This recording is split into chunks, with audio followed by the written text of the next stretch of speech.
C'est un nouveau jardin qui est apparu avec le début de l'été. Un jardin potager et partagé, créé par une vingtaine de bénévoles dans un coin du parc Gamançon à Périgueux.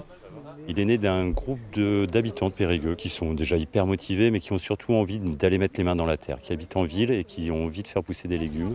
Ce projet, porté par l'association L'Archipel des Transitions, vient de connaître une étape importante, l'installation d'un composteur encadré par une animatrice du SMD3, le syndicat départemental des déchets.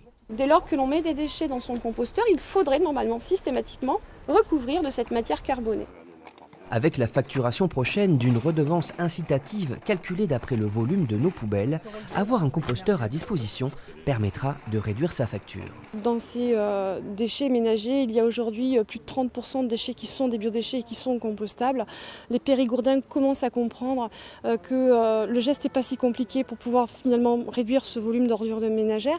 On peut donc faire des économies grâce à un composteur, mais attention cependant à ne pas faire n'importe quoi, particulièrement avec un composteur collectif. Il est par exemple déconseillé d'y jeter de la viande. Les agrumes non plus ne sont pas les bienvenus.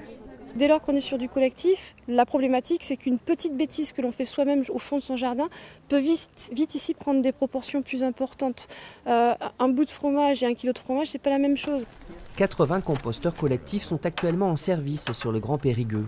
Le SMD3 distribue aussi des composteurs individuels pour les particuliers et fin septembre, Patricia Puireau proposera des ateliers d'apprentissage pour vous familiariser avec les règles du compostage et faire connaissance avec ces ouvriers de l'ombre que sont les vers de terre et les cloportes.